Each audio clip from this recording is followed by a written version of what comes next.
Video जन रउआ देखावत तनी ओह दिन वीडियो देखैले रही जब लौकवा हम तुड़ले रही ओकर सब्जी बनल है बड़ा मीठा रहे। आज जोन वीडियो देखावत तनी लौकवा में भाती लागल बा।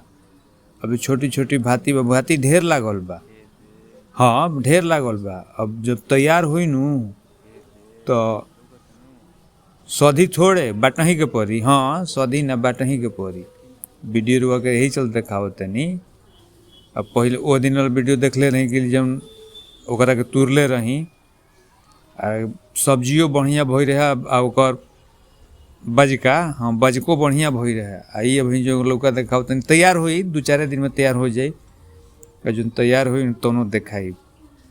हाँ वीडियो का ऐसे प्यार देवत रही हमेशा रहुआ सब वीडियो के भगाही के फिर भगावत मत रही जा, भगाई जा मत देखी जा।